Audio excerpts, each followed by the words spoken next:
this meeting of the TIF Implementation Policy Committee. Thank you, all the board committee members, for being here today, making time on your schedules and keeping that time. That's the hardest part, I think, is keeping that time blocked away, especially this time of year, as busy as it is. So we will call the meeting to order. Item 2A is a review and approval of the Implementation Committee meeting schedule, which we received in an email. You'll see that along with the agenda. Is there any motion or discussion on that item? I motion to approve. Second. We have a motion and a second. Is there any discussion? Chair Bell, Yes. John Killam, Yes. Doug Major, Yes. Candace Robinson, Yes. Uwe Gordon. Yes. Motion carries with 5 yea votes. Very good. On item B,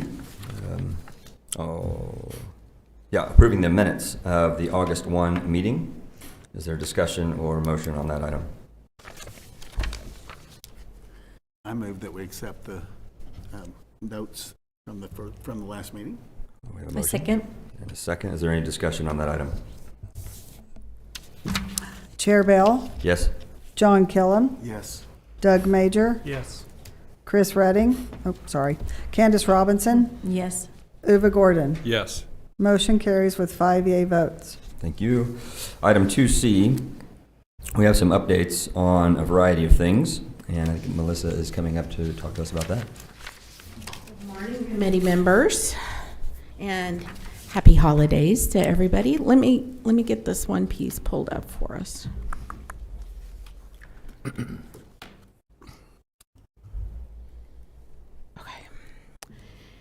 So, I'm going to give you a quick update on where some of the projects are at this point. And the first one on the report was Everyman. Kevin, can you pull this up on the screen, please?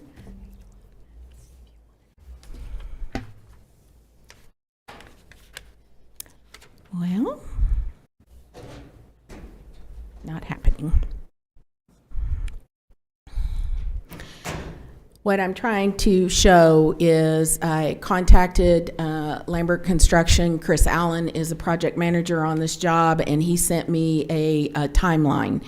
They are now looking at being finished by the end of May. They, in October and November, had run into some hiccups with architectural design and then with some plumbing and electrical, but they're back on track now, and they feel like they will finish by May. Okay. The next one, I can't, I'm sorry, I didn't make myself a copy, Jeremy. TXMZ.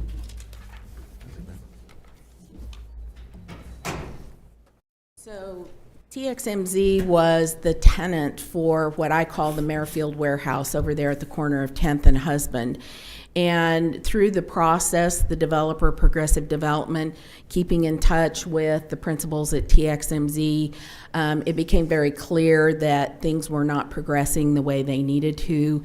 And so given that light, they have agreed to part company on this project. So Mr. Williams is in the process of securing another tenant for for that warehouse. We had pledged money to the project in the amount of $340,000 up front. We have not had to advance that because they never got to the point where we would advance the money, even though they were working on plans and that kind of thing. So while we are sad to lose TXMZ, I feel very certain Mr. Williams will find us a really good addition for that corner. The next one is Gaia Holdings. Gaia Holdings, if you'll remember, was going to be a rock climbing facility over south of the Salvation Army at the corner of 10th and Main. Due to some relocation efforts on the part of the developer, they have decided to pursue development projects in the state of Colorado as opposed to Oklahoma. And so that we had pledged money in arrears to that project and had not invested any money in that project. We are sad to lose them as well, but I feel certain something will come along that kind of augments and complements what's going on at that end of town. So we had 2 small business enhancements, if you'll remember, the Merrifield office supply, and if you've driven by, I think the white and the purple look really, really good together. It looks fresh and clean, and we invested $15,000 in that project. The other one was Social 174 Stilly, which is across the street in the old American Legion building, and we invested approximately $9,400 in that project. And I've got to tell you, Callie she's doing great guns with her catering business. She is now out at the airport. So if you fly out of Stillwater and you've got a little bit of downtime and you've got the munchies, you can go buy a Social 174 charcuterie box, and it may not look like much, but when you start digging into it, there's a ton of food in there. So you can support Callie in that way as well. Potential projects, of course, we're bringing you a project today by Progressive Development. Brady and I have talked with another group that's looking at the buildings at the corner of 7th and Main. So think the old Hallmark store and where the Bayou Bistro is. And we hope to bring that to you in the new year. We also had another group come over that's looking at the property that used to be Central Drug. And that one has a very interesting project that's going in there. So we hope to bring that to you too. They really had just come over to kind of gather information and get a feel for how the process works. So there's interest out there still. And Brady had talked to the American Legion. They need to do some signage, so they are going to come forth and talk to us about a small business enhancement. They own that building where Callie is. So that's what we have going. Convention Center is still moving forward, and we believe that they have their funding secured, so we think in the new year we will be moving forward on that one again as well. I'm happy to answer any questions you might have. First, thank you. I know this little sheet you gave us is a bit of a background and rundown of each project. We've been talking about that for a while, and this is the beginning of that. I'm grateful for this. I'd love to see us add on the back or below, just kind of a constantly updating on all the finished projects, things that are out there. And I don't know if it's for this sheet, just as a reminder, because it's sometimes, we're starting to see a lot of activity here, and I think it's great to look back at this meeting and remember, okay, we got a lot going on, and there's been a good impact. But we've accomplished a lot too. Absolutely. So in light of that, I'd also like to see a way, and I don't know if this sheet is the right home for it, but to take a look so far in this process, where we are with tax increments, the collection, the improvement to taxes both inside and outside of the district. I'd love to see us have a way to thank you for see that the impact segue of that to the area and to the taxing entities. That are thank you for that segue. We're gonna, if you have no more questions on the project update, and I'm making a note to provide history. Perfect. So that was item 2C. There is no action necessary on that, so we can just move straight to 2D, correct? Which, if I'd had my agenda ahead of me, I would have known that's what we were Right. doing. So I want to preface my comments on the financial statements as over the holidays, I've got a new plan in mind for how I'm going to handle this. Because you do need much more information than just these financial statements give you. And we also are charged with doing annual reports that we publish in the paper and we send to the taxing jurisdictions. So I'm trying to develop this database in Excel to where I can do pivot tables and just, pop that stuff out so I don't have to. This becomes very labor intensive when you're doing it in Excel. So I appreciate those comments, Chairman, and you can look forward to that in the future. Great. But for today, you have a balance sheet and a set of a statement of revenue and expenditures for our fiscal year end, June 30, 2022. Let's start with the revenue and expenditures, and then we'll walk forward to the balance sheet. So you can see the collections that we had during fiscal 22. This is not total collections. This is just what we collected in fiscal 22. And it goes back to 2019 was our first year, still collecting on 2022 or 2020, sorry, and now we're collecting big on 2021.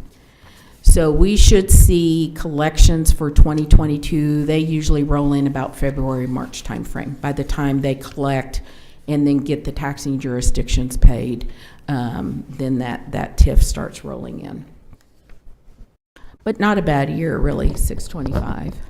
Is that CY '21, is that significant increase due to the TIF?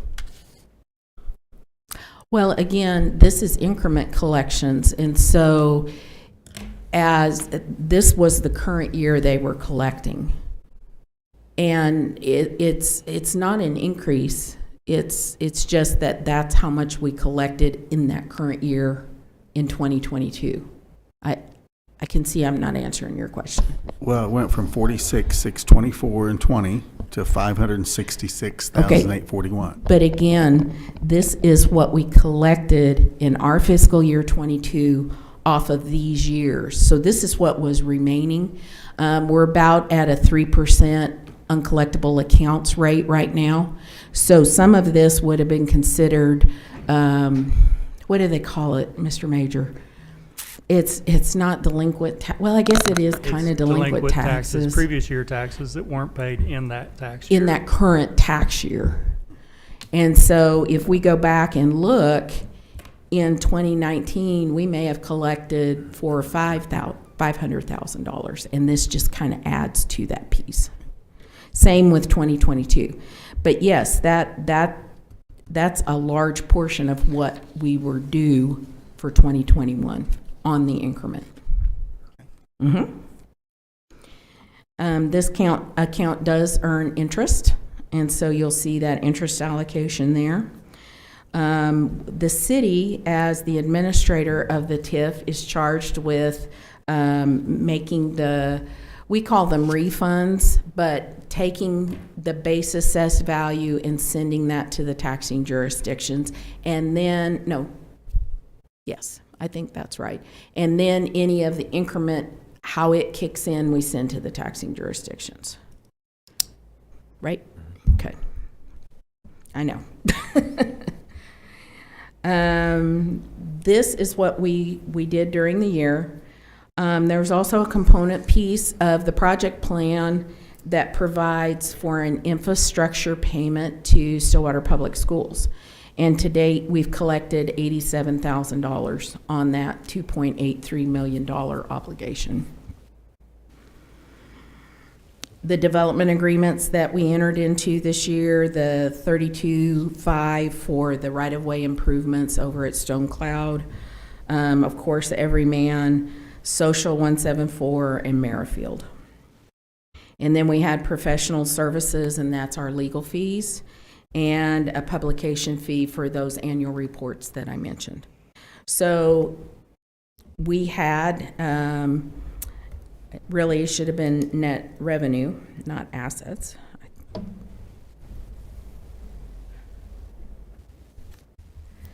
Or net loss of $82,885. And again, this is on an accrual basis, not a cash basis. So then if you go over to the balance sheet and remember that the net revenue or loss comes forward and gets added into the net assets. Okay, so that's how it feeds in. But you see what kind of cash we have, where we have installment loans. That is going to be the Creamery, Gray's Goods, and Stone Cloud. Property tax receivable, because we did receive taxes in July that really related to fiscal year 2022, so we accrued those.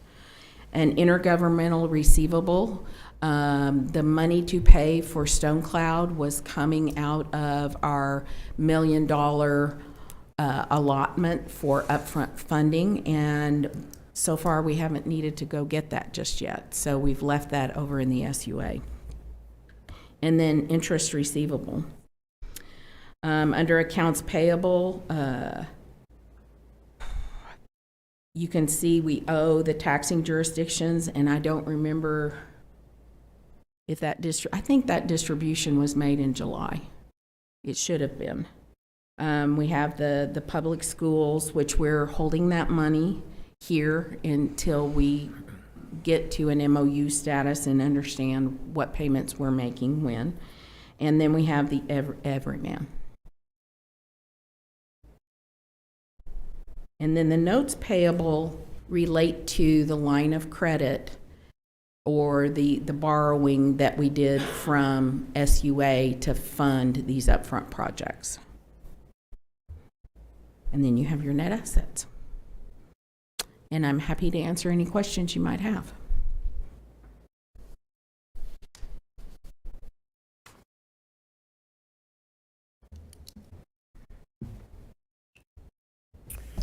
Melissa, we talked about doing a little flyer to make people aware of what this organization had. Is the expense from that reflected here, and has that flyer ever been developed? That flyer has been developed and it has been distributed to banks and I believe to the board of realtors, people like that.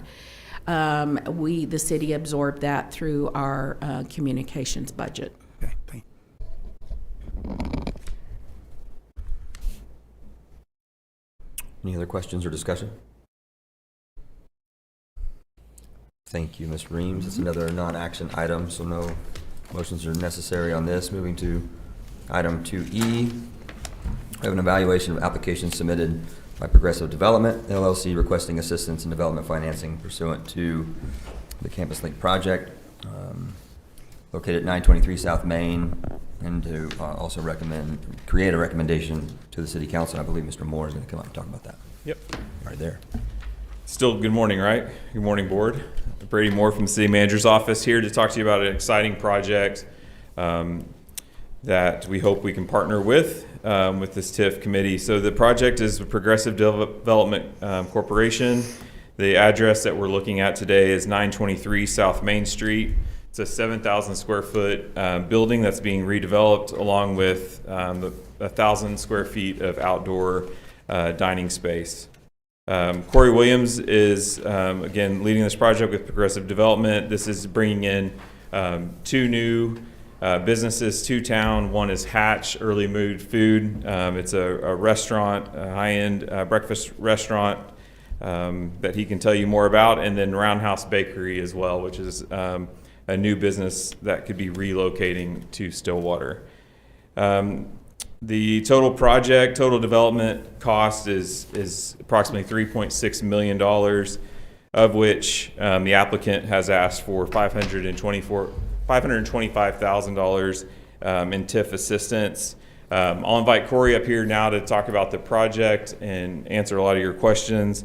And at the end, if we can get our technology working, we'll be able to look through some of the financials and some of the recommendations that you might want to formulate for City Council. So with that, Corey, come on up.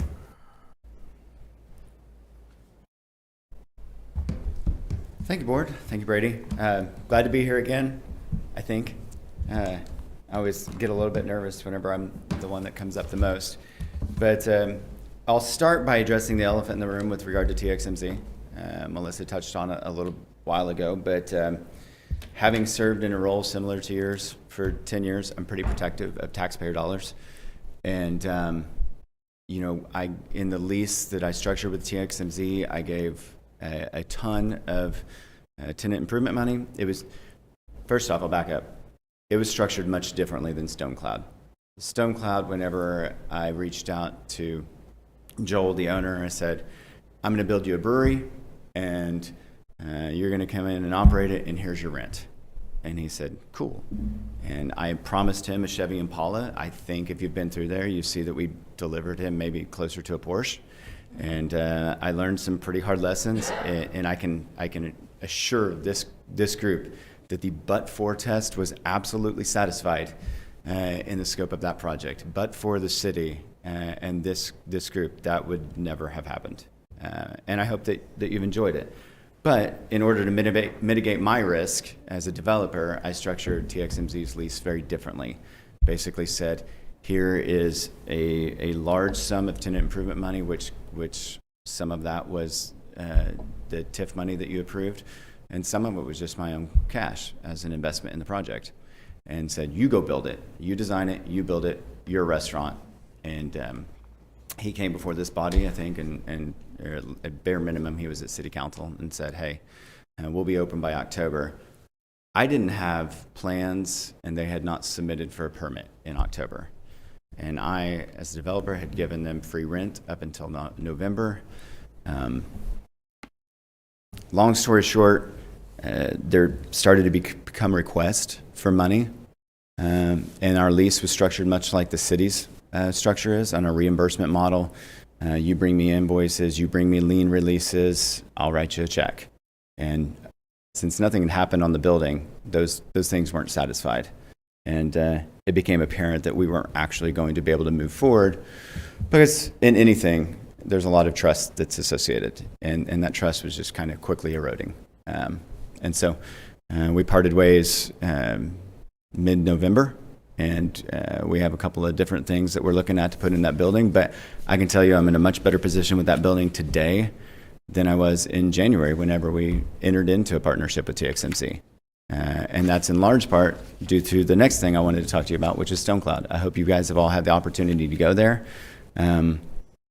It has exceeded the expectations that I promised this committee and the city council whenever we came before you for that. It's done very well. It's been well received. And I think the thing that I'm the most proud of with regard to that project is that I can stand before this body and say that we're not stealing from anybody. And I think that is a concern that you have, and I know that city council always has, is that by offering these incentives, sometimes we are picking winners, or at least it feels like it. I'm a social butterfly by nature, and so I hang out at the Stateroom, I hang out at Zanotti's, I hang out at Iron Monk, and now I hang out at StoneCloud a lot. And I can say with confidence, while there is some carryover, some bleed over amongst the patrons of all of those that are also going to StoneCloud, I don't see that en masse people have left Iron Monk, en masse they have left the Stateroom, or en masse they have left Zanotti's, and they're hanging out at StoneCloud to the detriment of the other three. I actually think that what I told the group and what I've seen bear out is that people didn't have somewhere else to go are now hanging out and being social and interacting. And so it's been great. And from a financial perspective, and I think Melissa and Brady can talk to this, it has exceeded expectations. The promises that we made here are very much being kept. And in 6 months, I have not seen a decline. I've seen just a steady increase. And so from that standpoint, I'm really happy to be here today, because I feel like I kept my promise on two ends. The project that has gone forth has delivered, and the other one, I did not want us to get 2/3 down the road with TXMC and them not have the financial wherewithal to be able to finish the project, because they had a considerable amount of funding that was also going to be required as a partnership. And I was afraid that we would roll through my money, we would roll through the city's money, and we would have a project or an asset that was only 2/3 completed and not have the ability to complete it. And the last thing I want to do is end up embarrassing you guys or city council, and by extent myself. I've been in politics for 10 years, so embarrassment is almost second nature, but I try not to do it for everybody else. And so I thought it was better that we have an empty building for a little while longer than it was a project that none of us could brag about. So why we're here today, 923 South Main. If you're from Stillwater, that was forever and a day Napa. That's what I remember it as a kid. And I don't think I ever went into Uncle Mike's when it was Uncle Mike's, to the extent that I didn't know he was running a heck of an auction house in the back with all kinds of crazy, cool, eccentric things. Whenever we were trying to partner with Hal Smith Group, Hal and a couple of his VPs came through and we walked that building, in fact, and Hal sent his buyer back for his stuff because he had so many cool, odd things in the back. But all I knew Uncle Mike's to be was a head shop where I would send my clients to make sure they had some astringent shampoo before they had to do a drug test back when I practiced law. So little FYI for you, that was my connection to it. But it's actually a beautiful building, and oddly enough, it started life as the McConkey Hatchery back in the day. And so as things all come full circle, we hope to make it a Hatch Early Mood Food, which is a modern brunch concept that will anchor that south end of downtown. And if I think we've had the conversation before, my primary focus now, once we got done with 7th Street and that 7th to 8th corridor really, has been everything south of 9th. Like, let's lengthen downtown, let's widen downtown, and how do we effectuate that? And one of the things is going to be giving people a reason to be at 10th and Main, which I don't think that they have had really since Granny's left and moved up here. And so this is a 7,000 square foot building. I hope that you've seen the pictures. I do have some color ones. I don't know if you've got color ones, but I've got a few copies that you guys can certainly. I did color. I did color. You got it now. We get to keep the color of the building. We actually went through several iterations of what that would look like on the outside.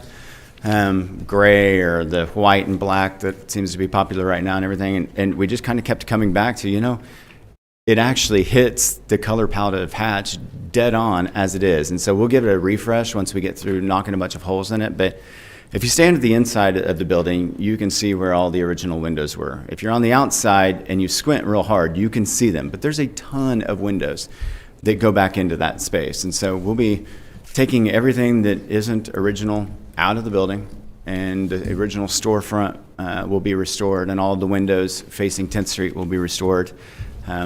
It's important to me to help lower the carbon footprint of the space. Restaurants are notoriously bad for utility usage, and so we are going to try and lower that by having a solar array on the roof. I can tell you that it makes more economic sense for me to put 6 solar panels up there than it does for me to put 146 solar panels up there.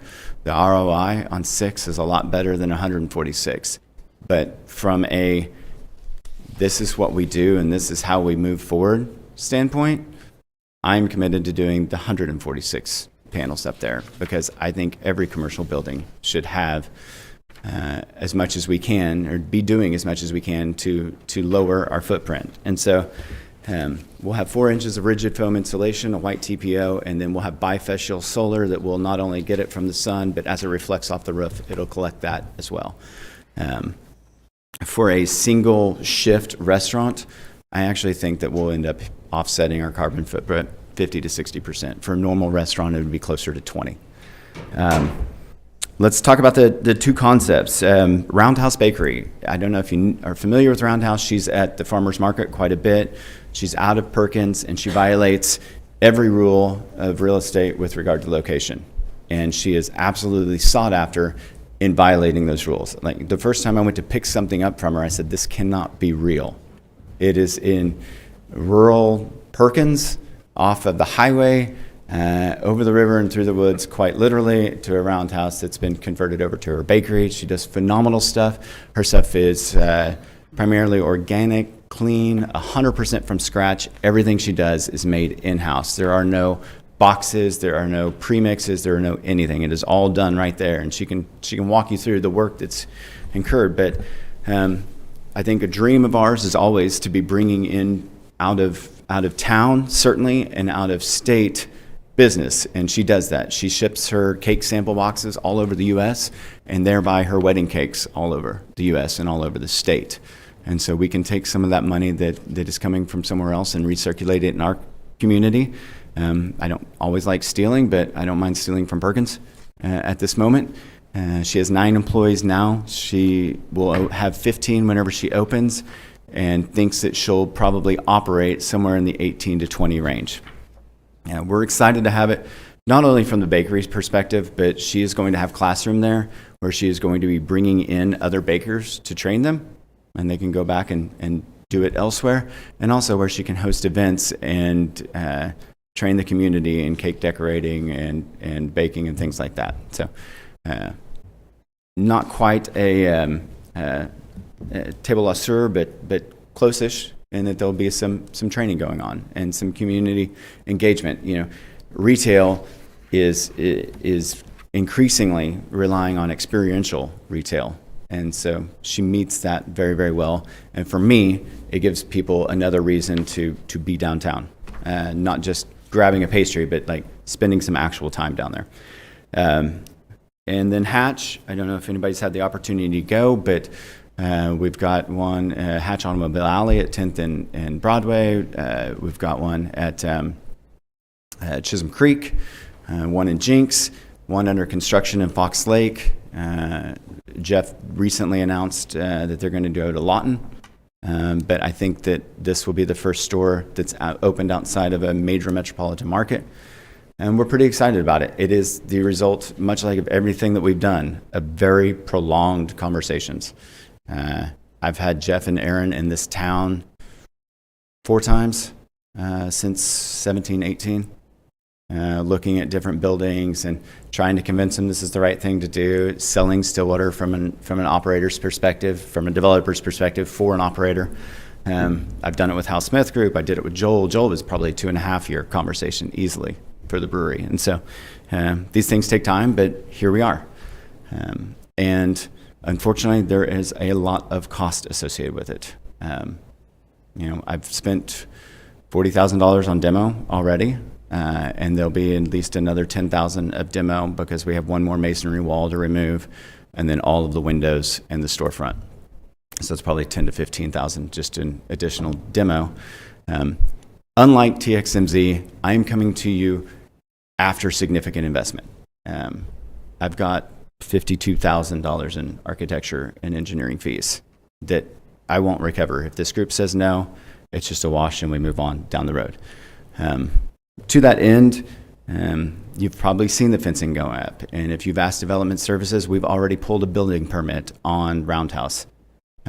So do I hit the but-for test? I could see all of you would be like, well, it's probably going to come anyway, whether we invest or not. You might be right, but it won't look like the pictures that you see before you. I have argued in front of this group before and in front of City Council before that what frustrates me sometimes is that we fail to get the details, and the details always matter. I assure you that there is $500,000 worth of details that I can eliminate out of this project and still probably have the businesses. Will they look the way that they look now? Absolutely not. Will they function in the way that I'm promising you that they will function? Absolutely not. And I hope that when you go into StoneCloud, you see that we nailed the details. That's not only from an operator's perspective, but from the space that we laid out.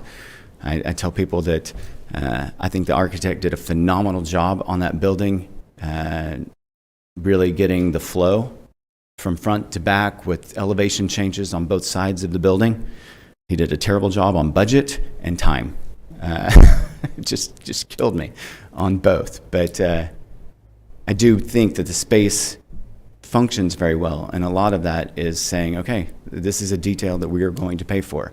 And to Joel's credit, we had that conversation 3/4 of the way through the project. I said, Joel, I'm going to have to start eliminating things because we're just never going to hit the budget. I said, I don't want to. I don't think it's a good idea. It's never been my thought to just do a project based on the budget, but there's a reality to it. And to Joel's credit, said, let's have a conversation about renegotiating the lease. Let's have a conversation about what this looks like, because I also don't want to operate in a generic white box place. I don't think that's good for my clientele. And so cognizant of what happened on StoneCloud and what was going to look like at TXMZ, we're before you today saying, help us with the details. Unlike StoneCloud, I won't come back to you on partnering for the frontage space at all. This number includes redoing that streetscape that is out front, or is actually on the south side of the building. We're going to come 10 foot off of the building with awning. You can see it there. where we're going to do it, which means we need to add another 4 foot of sidewalk all the way down that strip. We're asking permission of the city to take the parking from perpendicular to angled. We still have enough space there. Everything's really recessed. And I think the city has a preference to do that anyway. They did it at Stone Cloud despite us having it pictured a little bit differently. And so this is the one and only ask. I don't anticipate coming back and saying like, hey, this is what this looks like. And I can also tell you that I have taken as a developer the duty to secure parking. And so what you don't see in these costs is that I have rented the parking lot to the east of it so that employees and patrons also have parking, because while I know that the city is got a parking committee and I help serve on it, and they're desperately trying to figure out, hey, if all of this development comes to fruition, where are we going to park everybody? I also think that the developers also have some responsibility in that. And so we have secured that parking lot. And then I will end by saying this is one domino in a series of dominoes. And sometimes they all fall the right way, and sometimes they don't, TXMZ being one of those. But there's an assumption that we are partners. And I look after your money as much as I hope that you look after the community that you're charged with looking after. I also own the big VFW building down the street, the McCollum's building. And I sent some exciting kind of tentative plans to Melissa and Brady to say, hey, I promise you, whenever I talk about these things in the abstract, they are happening. They're just really slow and incredibly expensive. But we did get our density study back to make that a hotel, and it does look like we can get 40 rooms in there, which I think would be an absolute game changer for downtown. But I don't want to put it on an island by itself, and that's one of the reasons that I bought this building whenever it came empty, even though financially that was a really stupid move. You know, whenever you own all of the vacant, dilapidated assets in downtown Stillwater, your bank expects you to pay for those, and so it's a challenge. But I think that if we can do this, we flow right into the hotel, and that whole south of 9th corridor looks like something that you and I probably couldn't envision 5 years ago.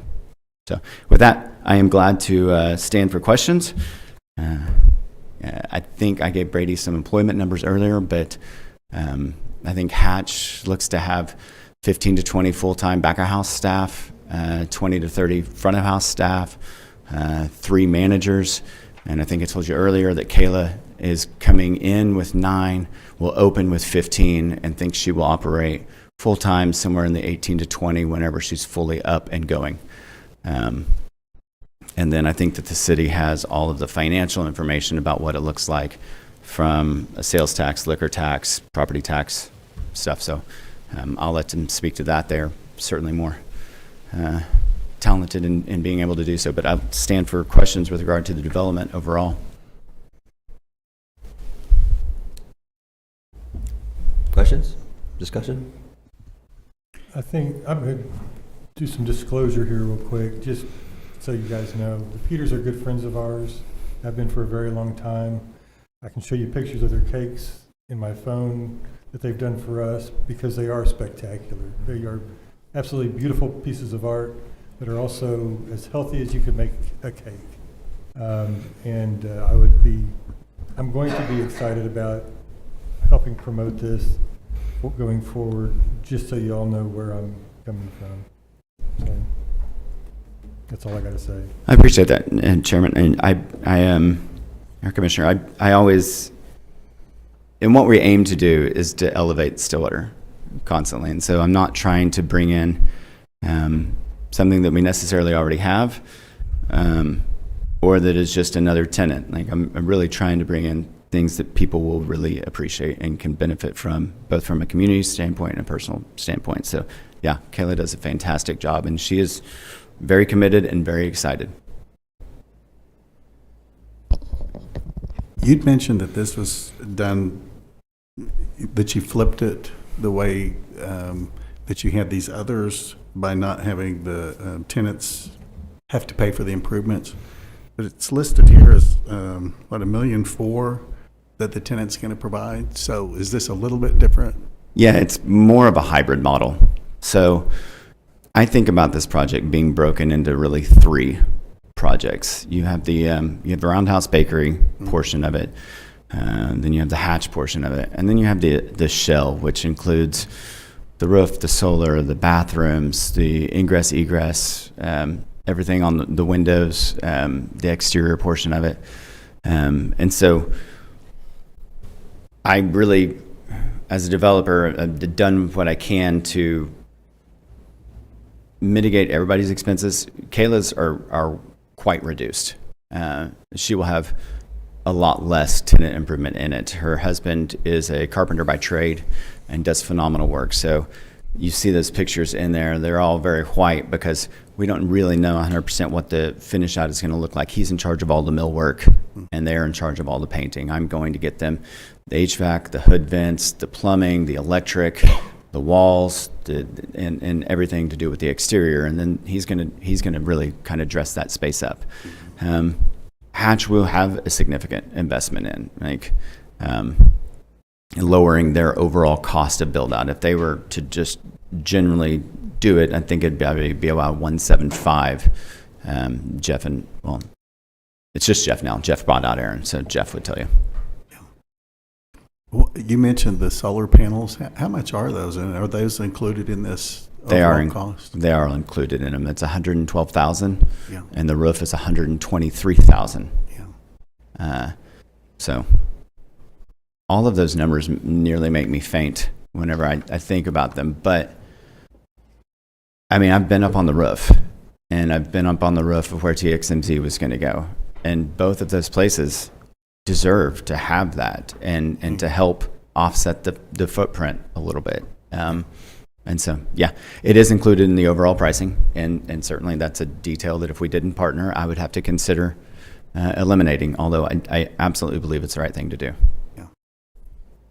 You have ample parking. I drove by there. I couldn't really tell how many parking spaces are available there. Is that? Well, right in front of the restaurant, not enough, not even close. So there is on-street parking on the south on both sides there on 10th. And of course, you've got some on Main, and I think probably the total is around 15 spots, give or take. Yeah. There is off-street parking in front of Lee Company running down Lewis all the way down to in front of that church.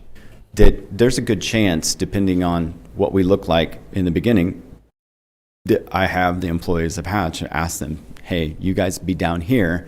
And then that lot where currently the tire trucks are parked and some Salvation Army stuff is parked will be cleared out in March, and it's about 40 spots. Yeah, good. And we're going to, as part of it that's not included in here, I will be resealing it and restriping it and trying to dress it up so that it kind of, it's not going to match the building, and I imagine it's at some point in the not so distant future, we are having a completely different conversation about that parking lot. It will be well after these two businesses are open, but probably in conjunction with the hotel. Like, we're trying to partner with the city on finding parking, but if you add 40 rooms plus a restaurant and 2 bars, we're going to need more. And there's only so much flat surface I can acquire in that area. Well, thank you for addressing parking. I appreciated that. We're trying. Like, I don't. My problems should not become your problems. I do very much feel like I need to take everything into consideration. And when we partner, I can tell you that I've tried to check every box that I possibly can before we go forward. I felt confident in the TXMZ proposal, but you can see that this one's probably a lot more thorough. You've got real plans in front of you. One of them is already submitted for permit. So these are viable entities that in 6 months will be open and operating and returning dollars back to the tax base. I appreciated you addressing the fact that you've already started on this project. There's already been an article in the paper, and now you're appearing before this group to get TIF money. I found that kind of different because I'm thinking, just like you said, they're coming to town. Right. So is this an incentive or? I don't like being embarrassed, generally speaking. I don't feel comfortable with it. And the TXMZ thing is, to me, embarrassing. I learned a lesson a long time ago. Where District Bicycles is right now was supposed to be an S&B Burgers once upon a time, to the point where we had 14 versions of the lease. And I had told a lot of people it was going to be an S&B Burgers. And they showed up 45 minutes early to sign the lease with their architect, walked through the building, didn't tell us they were in town, and legitimately called us on the way out of town to tell us that they were going to go a different direction.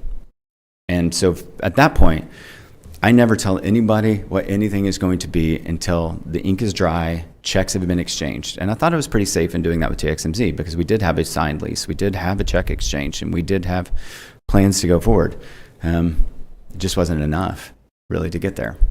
And so I don't want to come for this body on multiple occasions and then come back and apologize because the thing I told you I was going to do, I couldn't actually do. And so there's a fine line in there about passing that but-for test because I can legitimately, absolutely sit, if I'm in your chair, say like, yeah, that's it's a problem. We've already see the fence up. I've checked with development services. One permit's already issued, and there's conversations on the other one, and we've seen your article in the paper.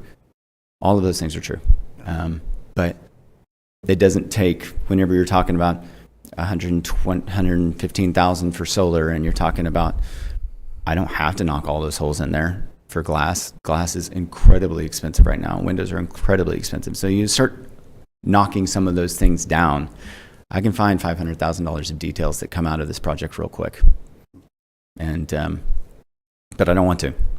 And I don't think long-term for the community, it would be the right approach either. We're excited to be, I mean, I don't know if everybody's excited about the roundabout down there, but we're excited to be right there and maybe dress that corner back up to what it needs to be, because I think Tokyo Pot and Dennis and Good Little Eater have all functioned very well despite their current situations. And so we hope to be able to help build on that. And I've talked with Sarah at Good Little Eater, and she's excited to have Kayla, who could be perceived as a competitor, and she's excited to have Hatch, who also could be perceived as a competitor because she does brunch every other Sunday. But like, she doesn't feel that way at all.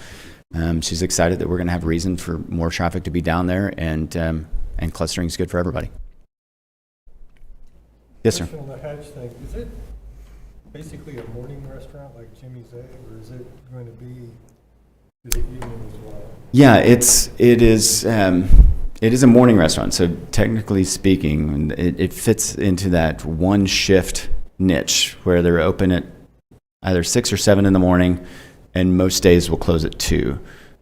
Friday, Saturday, Sunday, they close at 4. And so you can still get in there. And they do, unlike Jimmy's Egg, they have a full bar. And so it will be considered, it will be considered a full brunch spot, which I know Granny's has tried to expand into that niche, but outside of Granny's, there isn't what most of us would consider a brunch spot in town. Even Good Little Eater, she's doing a good job, but she's alcohol free. So most of the people are getting their stuff and go to Stone Cloud, which has worked out pretty well. But for convenience, this will incorporate those two together.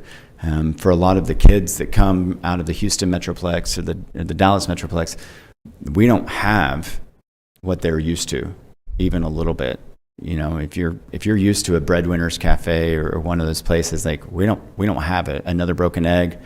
And so we're trying to also stem some bleed out, because I have yet to have been to Hatch Chisholm Creek or Hatch Automobile Alley where I have not run into somebody from Stillwater yet. And I used to go there a lot whenever I was in the legislature because it was just a little ways away from the Capitol. And like, those are dollars that aren't staying here. They're much like some of the other things that this committee and others have tried to do. Those are dollars that leave our community, and when they're gone, they're gone. They're not coming back. My curiosity lies in the outdoor seating. Yes, sir. And the addition of another 4 feet of sidewalk. Like, it's showing 54 seats. And I'm also looking at, like, Granny's has outdoor seating that's not often very full, and they're not anywhere close to this number. Are we actually anticipating that, how to accurately say this, that paying off in the extra seating and extra cost? Well, I have a historical perspective on Granny's. You know, originally that was Brooklyn's, and that outdoor seating did not exist. Right. That outdoor seating was added afterwards, and it's sometimes hard to reverse engineer. And so the flow out there is terrible. Staff has a tendency to get busy on the inside and maybe not always be the most attentive to the outside. There are tables that you cannot see from the inside, which is always a problem. I mean, just from an alcohol serving standpoint, that's a problem because you cannot see if your alcohol that you're serving in your establishment is getting to a kid or getting to somebody outside the establishment. And so I do think that because this is from the upfront and I can see the pedestrian flows with the architect, we've worked on how that whole thing is going to be circular and how you keep an eye on it. I think it'll actually be well utilized. And having gone to their Chisholm Creek and their Automobile Alley, those patios are typically pretty full. The Automobile Alley is also an afterthought. They added it and took up a couple of parking spaces, and it's still well utilized. The flow is not great, but it's still well utilized. Chisholm Creek obviously was incorporated from the beginning, and they serve a lot out there.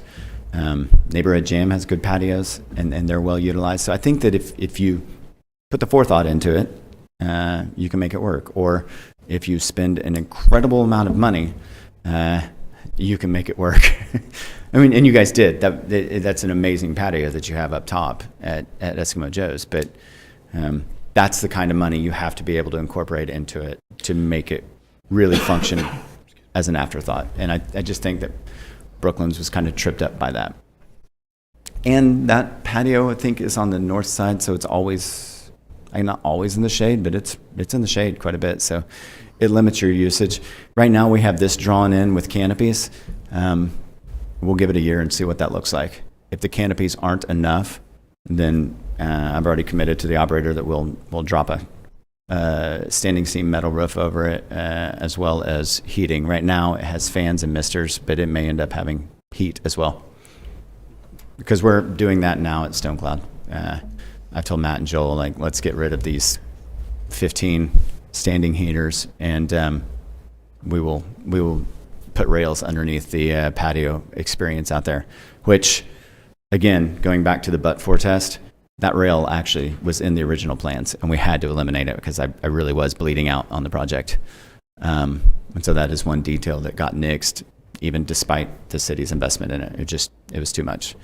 Like, I did not have a good handle on costs with Stone Cloud before I came to this body. I can tell you that we spent nearly, not quite 3 times what we told you we were going to, but nearly 3 times.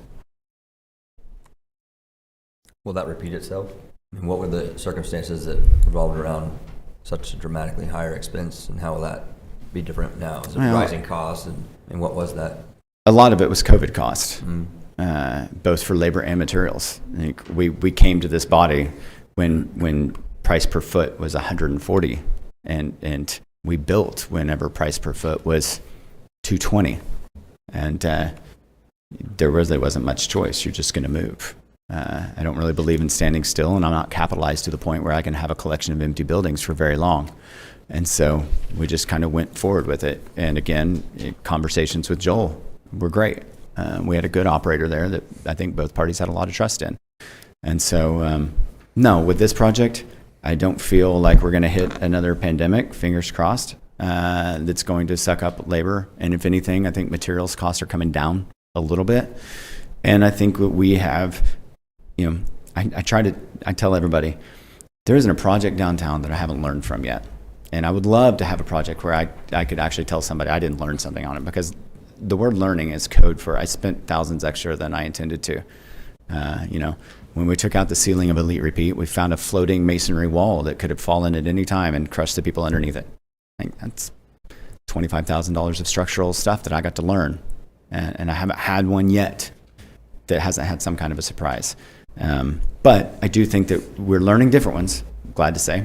And everything that we have learned up to this point is incorporated in this plan. And I won't stand before this body asking for another dime on this one, and we will absolutely deliver. If that means I come out on the downside of it, like, okay, I don't think I will. I feel pretty comfortable and confident in it, but it is what it is.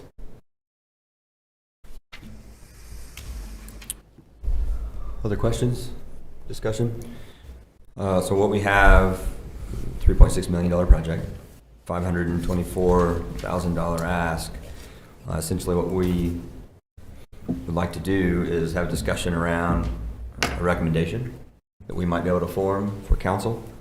How much that recommendation might be. Oh, thank you. Brady has more. And the timing of that. Is there some conversation that's helpful with this? Yes. So our technology is not working. Oh, good. Thank you. While he's passing that out, if you don't mind, I know after our last vote, and I voted no, I don't even remember what proposal it was, and I had a couple of the members of this group ask me why I voted, and I had mentioned that I didn't think it was the best thing for the entire community of Stillwater, and they asked me to elaborate on that a little bit. And I appreciated Corey mentioning that we spent a fortune to do the deck at Eskimo Joe's. I wish that we would have been able to use it this year. Unfortunately, we've been short of manpower. Right now, we're only short 18 people at Eskimo Joe's and 14 at Mexico Joe's, and have been all year. In fact, these are lower numbers than we've had. I estimate that's probably cost the city in the neighborhood of $40,000 in sales tax revenue. But yet we continue to incent other people to come to town and take employees and create even a more hardship on existing businesses. So I just wanted to at least elaborate that point before we got to the vote. And that is actually something that we've considered. And I'll tell you that one of the things that I'm excited about with Hatch it is just a one-shift restaurant where you have the complexities of split shifts and lunch, dinner, everything like that. We're a one-hit wonder. So the employees that show up at 7 in the morning will be the same ones that close it at 2 in the afternoon. And I had another point that just flew out the window. Oh, since the announcement was in the paper, I've had 7 applications, which kind of blew my mind. But we've had 7 applications generated through Hatch's website that gets forwarded to us from corporate. And so I anticipate that we'll absolutely have some of those staffing issues, but I hope that we've simplified it enough to where maybe not as complex as the operations that you guys run. You know, I think thank you for those comments, and thank you also. I know we had a conversation about that. It is, I'm a part of an establishment that's in this food and beverage space, and it is constantly a struggle. And I've talked with people quite frequently, and as a point of discussion up here, what I have seen personally is the businesses that understand this fully and have figured out how to get around it, wrap their head around it. They've been able to create the impact to draw new people in. I mean, I look at what Chick-fil-A has done, the number of people they've had to add. I look at what some smaller businesses, they have capabilities the rest of us can only dream about. But there is, even among the mom and pop shops, they have, I think what the TIF, the impact that it is having and the people that it's bringing to the community is elevating the entire scene. And that means I have to work harder at a small little coffee shop to continue to get people to come to me instead of another cool new place. But it is pushing each of us to become better. And one of the things that I think is a bonus and a benefit out of this community investment is that it's pushing the entire community to work harder. Everybody has the same opportunity in this district to use these funds, and I think it's getting people to think in new and creative ways. Doesn't mean it's not easy. Doesn't mean it's hard. Not hard. I mean, it means it's very hard. But I have seen an impact that I think is for the better of the long term, and that's a good thing. So. Okay, so quickly as before you all make your recommendation or take your vote, I wanted to walk through. Normally we would have that Excel spreadsheet that Melissa showed you before, and because our technology is not working today, I went ahead and ran back to the office and printed you kind of the most important sheet off of that worksheet is kind of the calculations of the projections for this project.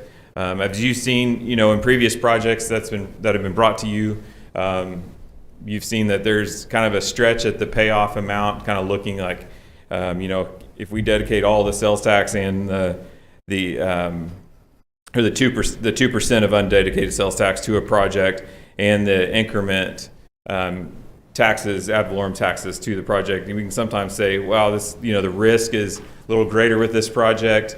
It may not pay off till maybe that 14th, 15th year, which in a commercial project is kind of long. You usually want to see a 10-year payoff. This project, when you work out the financials and look at it, you're looking at a 6 to 7 to 8 year payoff and we used some conservative projections based off sales and growth. Just to walk through a few of the calculations and make sure I'm here to answer any questions that you have. Down there where there's kind of like a chunk of 4 boxes highlighted on that spreadsheet, you can see the 2018 capped value for the property tax was, or market value was at 184,000, and this current year, 2022 property market value is 358,000, roughly. The purchase price was 355,000. Construction costs of 2.7 million. Again, when you throw in our property taxes, or the personal property taxes of 500,000 for furniture and fixtures and equipment, you're looking at a total project of $3.6 million. I know that's a lot to consume quickly, but while you're thinking of any questions that you might have, the other sheet that I gave you was a recommendation sheet. We were trying to find a way to make it cleaner on, just so you know as a board what kind of things we're looking at voting on. I took a similar process that we used like for planning commission, and taking a recommendation, because you are a recommending body, just like planning commission. It's just taking that recommendation to city council. So the sheet before you kind of says, is this a project that you want to support with the TIF? If so, or if not, what are some of those conditions so that we can relay that to council? And then if you do, what investment amount do you want to invest in the project? And, the upfront funding, as you might have saw in the report that was in the attached to the agenda, because of the $340,000 that was not deployed with TXMZ, you add that to the $35,000 of upfront funding that was in that account, and so we have $375,000 of upfront funding that can be committed to this project. Again, the applicant has requested $525,000, so the balance could be paid in arrears. And again, and when I was quoting that 7 to 8 year payoff, that was with 2% of that undedicated sales tax being dedicated to the project, and at that full $525,000. So with that, do you have any questions?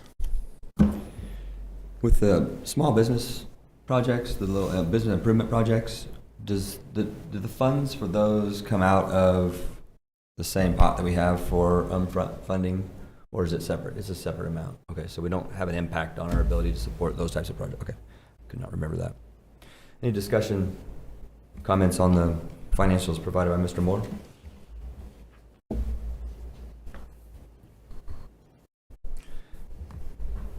I'm not sure. There's 3 things here, and if we try to use this kind of template that Mr. Moore provides, we have just a kind of an overarching support of a recommendation or denial of a recommendation. We have the amount, whether we agree with the amount requested or would like to suggest a different amount, and then we have upfront funding and arrears funding.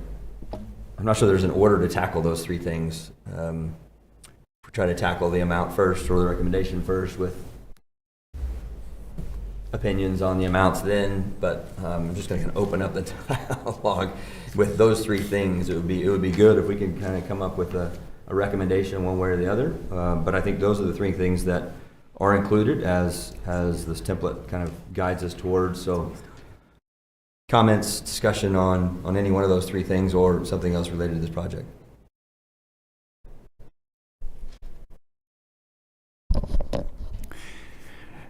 Well, thank you for asking, because you knew I had questions.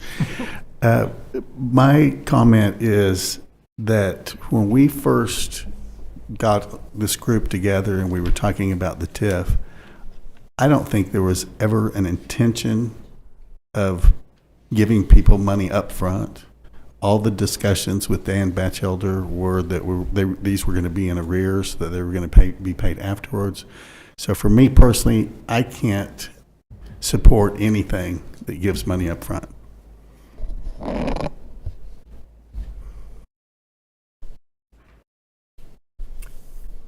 Mr. Williams, a response?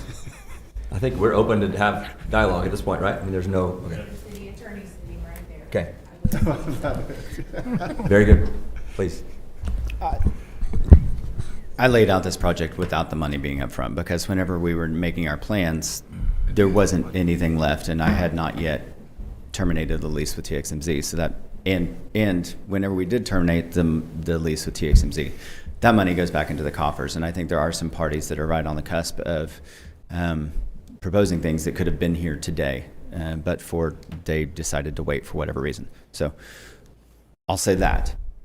The other thing that I've also said, and I don't know if I've said it in this group, but I've definitely said it in front of City Council, is that TIFs all over the state and all over the nation are structured differently. There's a lot of TIFs that actually sell bonds to fund everything that they want to do up front, and that's actually more the traditional revenue model than what we are doing here with the arrearage model. If the city wants every dime of taxpayer dollar to be dedicated to a project, the only way to accomplish that is through upfront funding, because I'm having a conversation right now with Exchange, which is my primary lender, about mezzanine financing.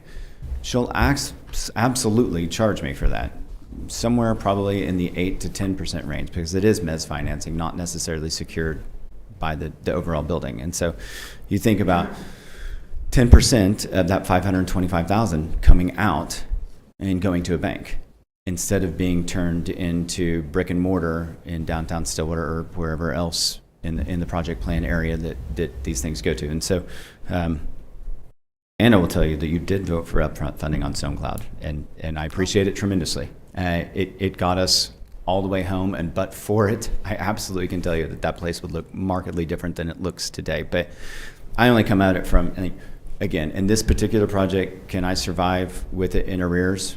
Yes. Bank of America and a lot of big banks have a public finance arm where they are comfortable doing this. We are kind of leading Exchange to that water at the moment, because I would like to keep our money that we spend local as much as possible. But if we can't get there, then we will end up at one of the big boys in the overall project scope. But just from a fiscal investment standpoint, the true way to make sure every dollar of taxpayer money is getting put back in is to sell bonds, because you can borrow money, or the city can borrow money at an incredibly low percentage rate that I can't even dream of ever accessing. And so just fiscally, I wanted to say that. That's it. Again, can I sweat it in arrears? We're working with the bank to do just that. So however you guys decide to proceed, I just wanted to offer the point counterpoint. Thank you. I was going to ask you that anyway, so you jumped ahead. I agree. We didn't talk about this early on prior to having this committee when we were looking at the TIF. However, we did get there very fast in an understanding of how this is implemented. So once we started talking about implementation, this committee took that on as part of the language of how this would happen. And I know myself personally, I have argued that a bucket has to exist all the time in order for this to be as effective as we want it to be. We want, and have said for a long time, our goal is to create impact long-term in this community that has a positive improvement for the entire community, or at least specifically in this carved-out district. And that means many of the folks that have already been a part of that previous success, and also trying to find new ways for folks that haven't been a part of that to come to the table. And sometimes that requires the upfront funding for some of the smaller players to start to be a part of this process. And I'm one that believes wholeheartedly that we have to have a bucket always available. Don't know exactly what the size of that bucket needs to be. I don't know how we allocate that. That's for this discussion. But I think it has to be there. Otherwise, we're not serving the fullness of what we could be doing. So I'm glad to see that there are dollars available. I'm glad to see that this project could work with funding in arrears. And I also recognize the fact that when you just look at the dollars spent, it is cheaper if the city can be involved in that. Whether it's through bonding, whether it's through other activities, it is dramatically cheaper. We cut out 6, 7, 8%, depending on time of year and whatever else is going on. That's a big impact on some of these larger projects. So I would like for us to continue to look for ways to figure out how to do that and use these dollars in creative ways that would allow for that 7% to go to the community rather than to go to interest payments. We're getting a little bit outside of this project at that point. But other comments around this project, suggestions, we could have a motion or other discussion on upfront or the amount that has been requested?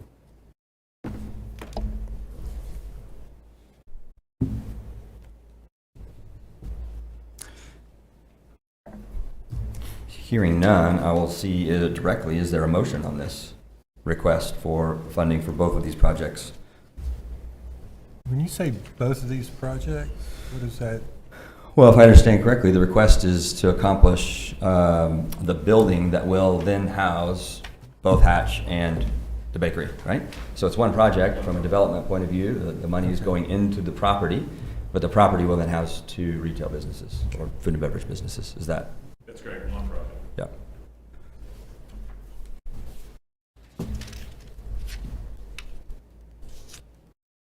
I would like to recommend that in our recommendation, if we were to move forward in the positive, that we do recommend that this be funded in arrears at the full amount.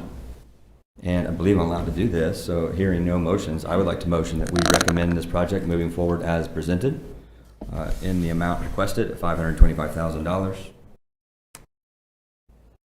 I would second that. We have a motion and a second. And Yeah, sorry. Any discussion? And just to make sure, that's in arrears. In arrears, yep. Okay. And then down here at the bottom, it says, does the board support the contribution of the 2% and the dedicated sales tax to the project? Yeah, is that the same? Is that would be a part of the same recommendation, or is that a second recommendation? That's as you're seeing, if you like the numbers and the quick payoff that you're seeing on the Excel spreadsheet that you were presented, then Okay. it would be taking that 2% of undedicated sales tax and applying it to the project. Perfect. So Okay, yes. now I'd like to add to the motion then to include the 2% undedicated sales tax as part of that recommendation. So the motion and the second holds. Okay, thank you. Any further discussion? Honestly, I have some reservations regarding the Hatch side of it. As an exclusive morning restaurant, I'm not sure that sit-down breakfast is that big. It could be. It's ignorance on my part, I guess.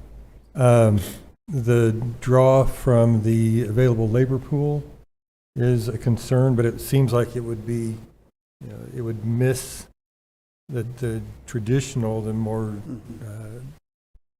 heavily populated evening market. So maybe the waiters and waitresses might even work both, which would be probably not real great for them, but it is an opportunity. But I do think the bakery part of it, as I said before, I have that bias, but I also have watched that business grow immeasurably, I mean, just incredibly, in what is probably the worst possible place for a business.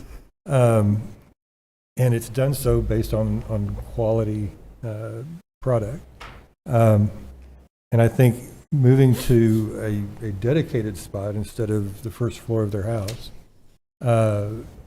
with an addition of equipment and people, I think it has the opportunity of being a really big business and sales tax opportunity for the city as well. And that part's not based on my bias, but just watching the amount of food that goes through and the prices that she's able to get for those, I do see some pretty decent return on that particular side of it. Not talking down the Hatch part, but talking up the Roundhouse Bakery side of it. So. Any further comments? Ms. Cowdery? Chair Bell, Yes. John Killam, I have a question, because I have abstained before and it's counted as a no vote. Is that correct? Then I'll vote yes. yeah. Doug Major, Yes. Chris Redding, Yes. Candace Robinson, Yes. Uva Gordon. Yes. Motion carries with 6 yea votes. Thank you. That's the type of conversation that is helpful, I think, both in these projects and future projects. So thank you for talking through that, working through that. Thank you for bringing this project to the table. Mr. Moore, any further comments on that before we move to the next item? I believe that allows us to move to item 2F on the agenda, which is a policy discussion on infrastructure funding. That's correct. So let's have another productive conversation real quick. So no action is going to be taken on this next item. You can pull up my notes. Again, just wanted to have, I'm going to read through for the public record, kind of just citing our discussion today. But this is kind of just a way to have a proactive discussion about the infrastructure funds that are called out for in the project plan. As a quick reminder, here are some of the details from the project plan.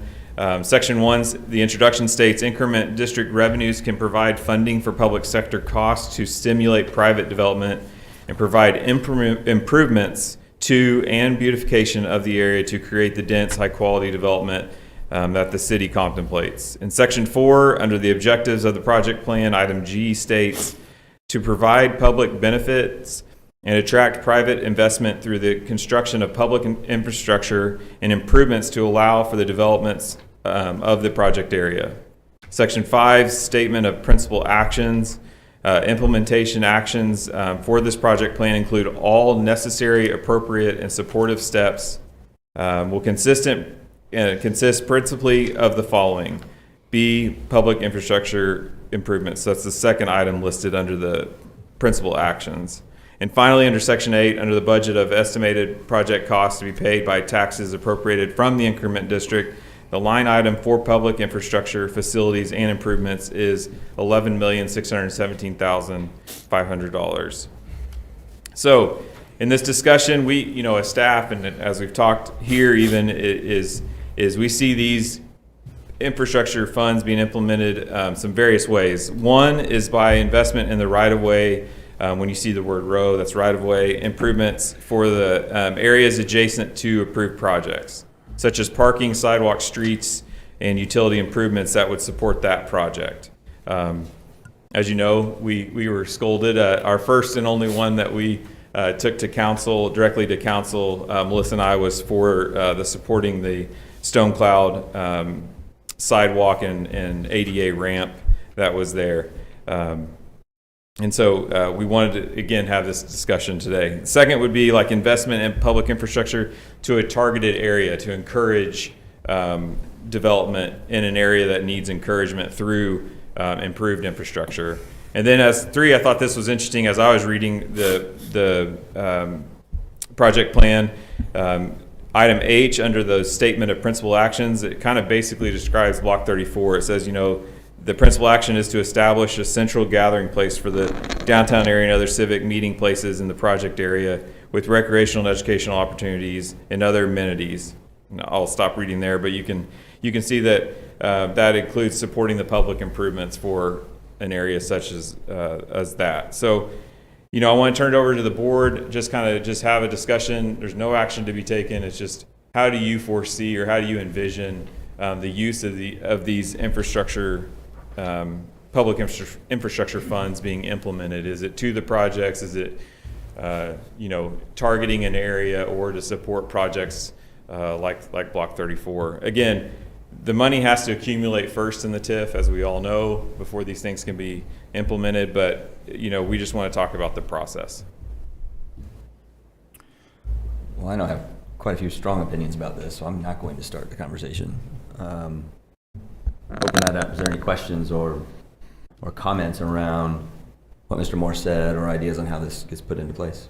I have a question, and Norman, you may have to jump in to answer it. Is that 11 million based upon the original TIF in which all of the increment area was going to be assessed, or did that come after the fact that Meridian County and County Health Department, the increment would only be collected on the redevelopment? Is that 11 million?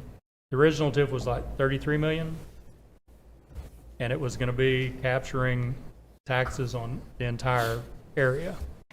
But then the plan got modified, so only the capture for Stillwater Public Schools is actually collected and not refunded back to the entities. And so I guess I'm curious on that 11 million, whether that's a real number that's out there, or does that make sense? I understand what you're asking, and frankly, I'm not sure I can answer. Yeah, I think it is, I'll try, but yeah, I have the project plan in front of me.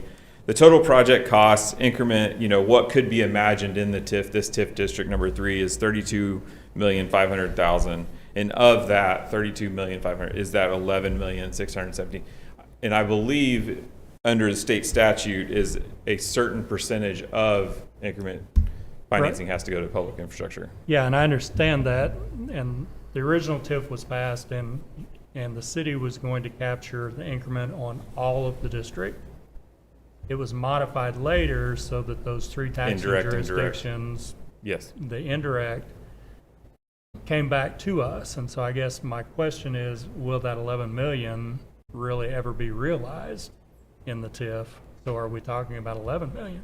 Or are we talking about 2 million? Exactly. And it's a big difference. I think I can't give you the exact answer on that, but I think I agree that this is one of those things. We're not trying to allocate $11 million today. We're not even close to that. We are trying to just have a conversation. If it is just $2 million that is set aside for public infrastructure, how do we go through the process? How do you envision seeing these things implemented? You want to answer that, Melissa, or you want me to muddle through it? It's my understanding on the 33 million. Or 32.5. So when we developed the project plan, and the ones of you that were, Chris and Doug, you were with us on that TIF committee, we had a total budget for the TIF 3 project plan of $32.5 million. And then we came in and we divided it up into different segments. So your first segment was assistance and development financing. And that's where the things, its budget's $5 million, and that's where the things you were asking, Jeremy, if we were taking away because of the small business enhancement, it comes out of that budget line item. And we are generating enough cash through the collection of the increment tax that we can afford to pay cash for those. The next big piece is the public schools, 2.8825. And it is my understanding from the mayor that those conversations that went on, there was not a definite timing to the payment, to that payment. To date, we've collected about $87,000. You had the financial statements of this money. However, we entered into or had discussions with Dr. Moore when he was here as superintendent that money was going to be needed at the school district sooner than later, and we entered into an MOU, or we're going to enter into an MOU. Unfortunately, what this is going to cause us to have to do as a city is either borrow from our reserves, which our reserves are about borrowed out, or go out and secure a loan from a bank to pay that off to the school district. New business development was in there at $12.5 million. And this is things like Stone Cloud, the Creamery, Gray's Goods. It will be the Hotel and Convention Center. That's the budget for that. And again, to satisfy those obligations, we've used the $1 million, I look at it as a line of credit, but $1 million that we borrowed from the SUA. And then the hotel money is coming out of some of our surplus reserves in the general fund.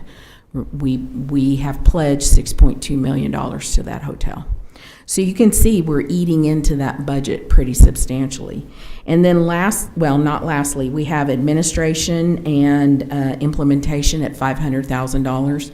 We've tried really hard to stay away from that money, hoping that maybe the city could absorb most of those costs, city and CETA, and we have been able to do that. We get down to the end of the year, I think we've spent a total of about $20,000 out of this TIF on legal expenses, and then those little annual publications come out of here, and they're running about $600 a year. So then that leaves the last piece, which is public infrastructure, facilities, and improvements. And again, remember, this is a budgetary figure. This is when this budget was built back in 2017, what we anticipated we could allocate to this particular bucket. It's going to take 25 years, hopefully not 25 years, but the life of the TIF to prove out these numbers. And so that $11.6 million is what's allocated to do things like we did at Stone Cloud, where we invested $32,500 into the improvements in the right-of-way, the parking, the curbing, etc. So that's the bucket that Brady is talking about with us today, the $11.6 million, of which we've collected. That's probably around $200,000 to $300,000 because it's one of the bigger pockets of money. But more than anything, we want to get your impressions about how we develop more of a, I think Brady and I were referring to it like a master plan type thing of how we want this money, as it's collected, deployed. Questions, or did I muddy the water more? And no? Okay. Back to Brady.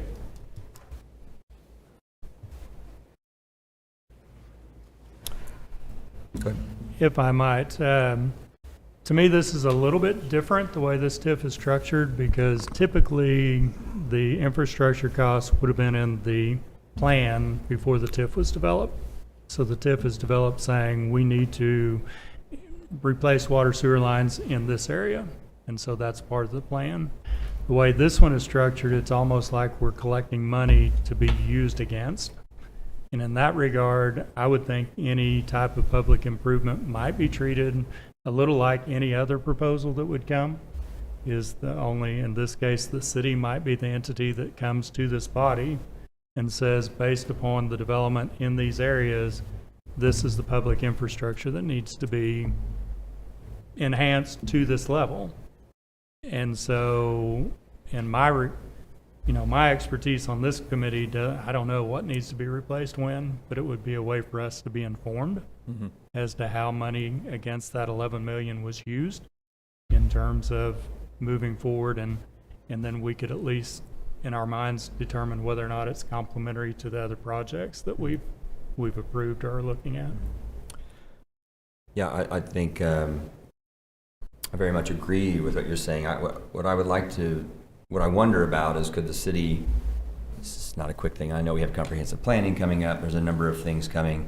I think what would be very helpful is to see some version of a master plan about what that looks like. What is a master plan for this area, for how infrastructure can be improved for the betterment of the community in this area, and connecting all of these things that are happening, right? So if it improves an area, we're talking about 10th Street today, so if it drags down 10th Street and then creates an opportunity for more improvement in the future that isn't as doesn't require as much impact because the infrastructure's already been done. If it connects to other public projects, right, that we can reasonably assume that will happen or are known to happen, I would love to see in front of us some understanding of what that master plan might look like, and then as we go, coming back to that master plan and saying, here's one of the projects that has come to reality, this needs to be done in order to do these things, and then it has this impact on the master plan.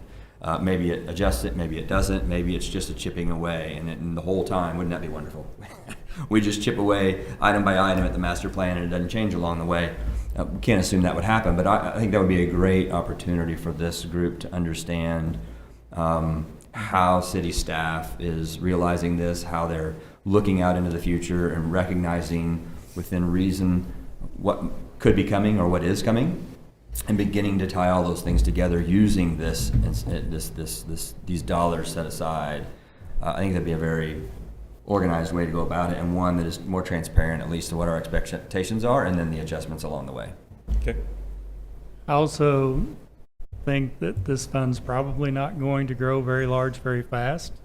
And I can very much see that the cost of infrastructure based upon what we've already approved, let's say Convention Center, once they start that project over there, I can very easily see them coming back to the city, or the city discovering, oh, wait, in order for that to move forward, we've got to make some modifications here.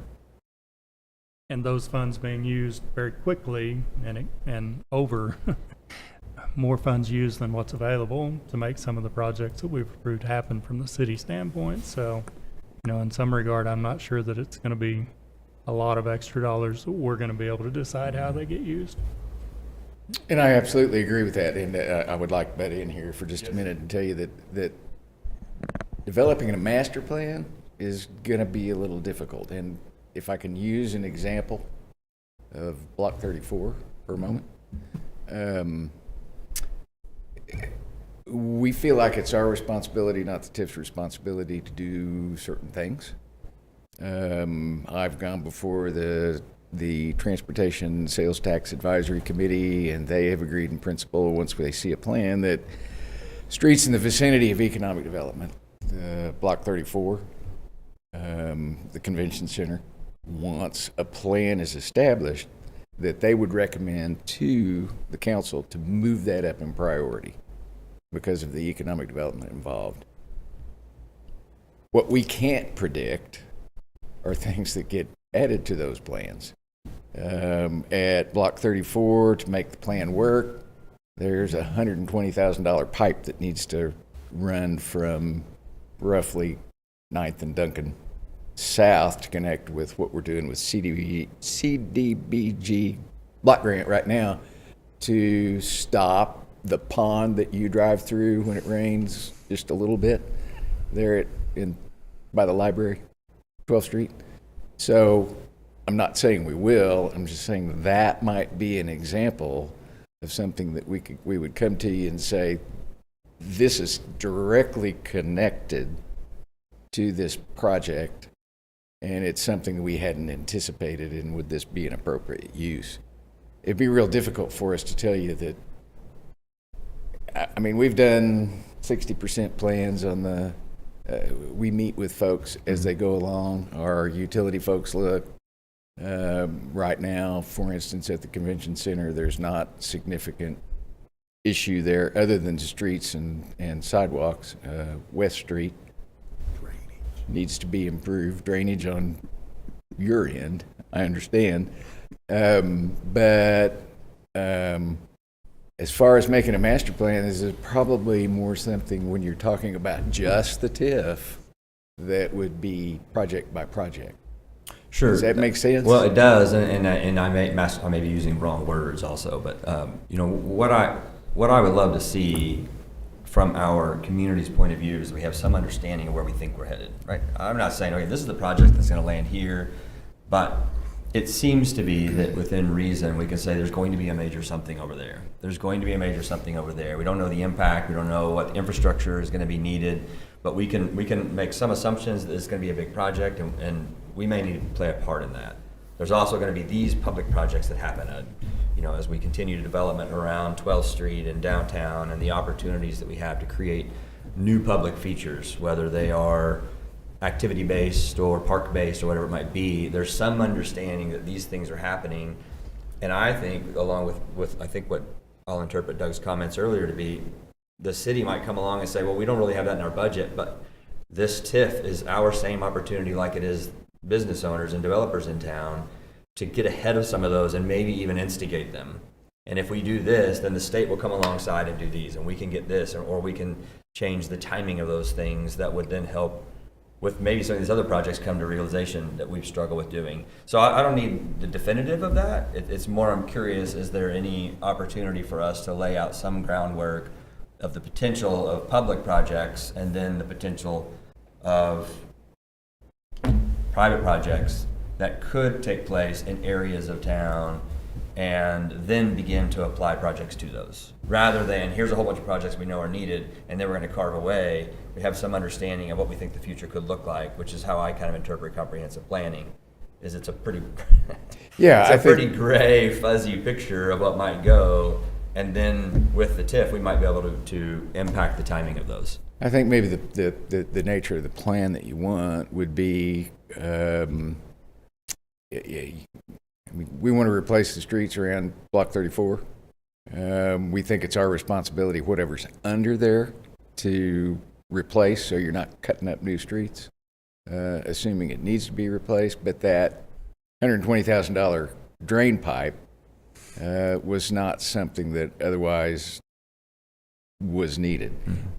And again, I'm just using that as an example. That is directly related to the project. It is something we might bring you under that category.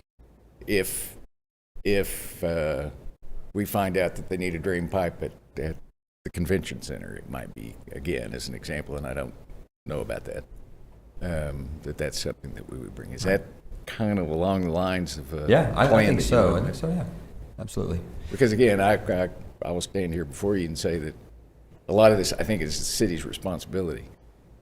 Some years ago, when we started cutting up new streets, we decided that it might be smart to replace the infrastructure under them before you redid the streets. So, Well, so much of this and what Mr. Williams was saying earlier, I mean, the details of these projects matter tremendously. And Right. so when possible, I think it would be great to take these opportunities. Block 34 is a great example as that comes to reality, to look at, okay, as these streets around this get replaced by the city, it feels like an expectation there. Is there something that TIF can do to expand that feeling into other areas? So can we take 9th Street and continue, which does not seem like a direct impact that the city might be responsible for. Maybe it does, I don't know. And create theming and wayfinding and whatever those projects, which is a part of a bigger project, and use some of these TIF dollars to expand that out in hopes of continuing the momentum and creating those opportunities in other areas as well. Those are the projects that I think we could help instigate with Okay. some of these dollars, whether that's the appropriate use for them. I would love to see you guys come to that and tell us. and I apologize. I just wanted to make sure we were going to be on the same page with the plan that we presented. Absolutely, yeah, Okay. yeah, Thanks. thank you. Any other discussion or comments?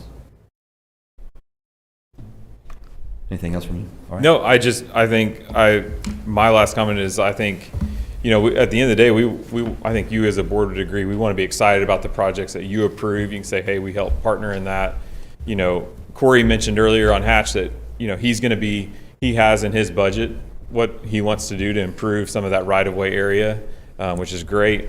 You know, you look just further down the streets of the west, had TXMZ developed, or hopefully will develop into something soon with Good Little Eater. You know, we're not real proud of the parking and the sidewalks right there on that, you know, the aesthetics of that. So I could also see where, you know, if a really great project that the board is excited about, that the community is excited about, is coming in those areas, we can say, man, it'd be cool to put some of our infrastructure dollars in there to improve those sidewalks, improve those parking, whatever it takes to beautify that area, so that we can say that's a really clean new project for the city. So, but it sounds like that could be something that we bring, as Doug suggested, just bring to you as a project from the city, so you all can give comment and give a vote on.